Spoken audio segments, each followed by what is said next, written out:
What's up, guys? Jeff here, bringing you the last of the Spec Guide videos, and it's gonna be a Frost Mage. I landed on Frost Mage because I've always wanted to play it, but don't feel like leveling it, and I really, for hunt, really, I don't really like the playstyle that much. It kind of seems like you go all in, and then you kind of do nothing for about 30 seconds. So, let's look at the talents I went with.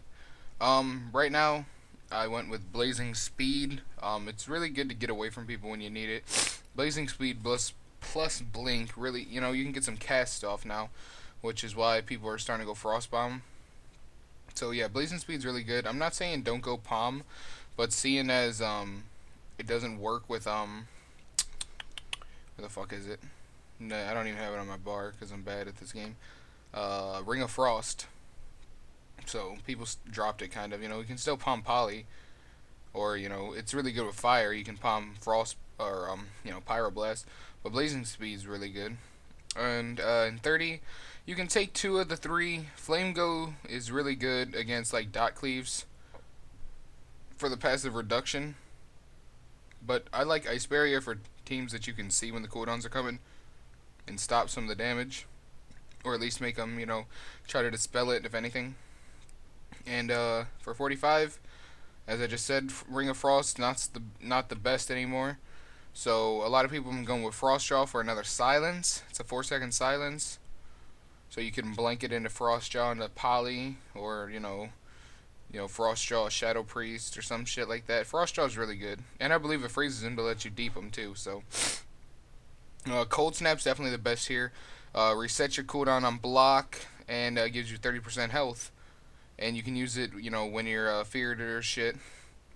So that's helpful. Cauterize is and I don't even know what the fuck that does, but I know it's not great. And for here, you can go Frostbomb or Nether Tempest. I like Frostbomb.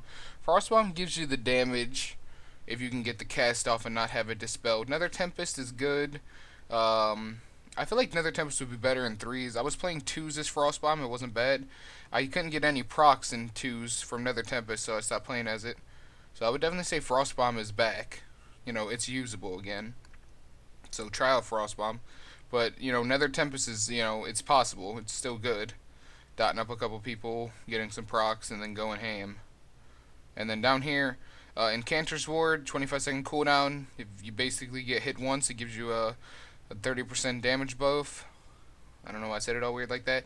But yeah, you get 30% damage buff. And due to 5.2, it can now be taken off. Like, it's probably going to get purged every time. So actually, now I think about it, I have no clue which one's the best, but I would still go with Incanter's Ward just for people not paying attention.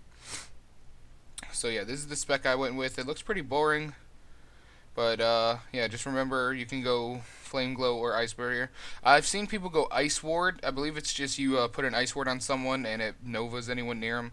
So it's good for mini peels. And I'm not ruling Ring of Frost out altogether. You can still use it, but I don't know. I don't feel like you're ever going to hit anyone with it without Palm. Nether Tempest is still good, and Invocation might be not terrible, but I would still go in Cantor's Ward. And for my Glyphs, I'm running the Glyph of Deep Freeze, so it's not on global. Poly, get rid of those dots. You want your polys to stick. And the armors gives a 10% additional bonus to the armor shit. And you gotta go with the Bear Cub Poly. Yeah, so that's the glyphs I went with. Just for making this video makes me think Mage is still boring because of like just the way everything looks. For the changes though, there was a couple changes to Mages, like Deep Freeze without the glyph stuns for 5 seconds instead of 4. The Mage's 2-piece set bonus requires counterspell to successfully interrupt a spell before applying the 4-second cooldown to a reduction in a counterspell. Fingers of Frost now have a 15% chance to proc, was 12, and a 5% chance to proc from Frost Orbs was 4. Ice Lance causes damage, 50% damage to one, the Glyph of Ice Lance, sorry, I didn't mean to read that. Frostbolt does 32% more damage, and the Water Elemental's Freeze no longer does damage, and only provides the Finger of Frost on a successful freeze. There's a couple other ones in here that I wanted to talk about. but can't find them at the moment, and they're not really that big of a deal. So before I end this video, here's the spec one more time. This is for Frost, the glyphs, and I guess that's about it, guys. This is the last spec guide video I'll probably be making. Hopefully I can get some fucking threes running, but my team is all about grinding on live. I don't want to grind on live, I want to queue threes. So I'm out of here, guys. See ya. Hope this video helped.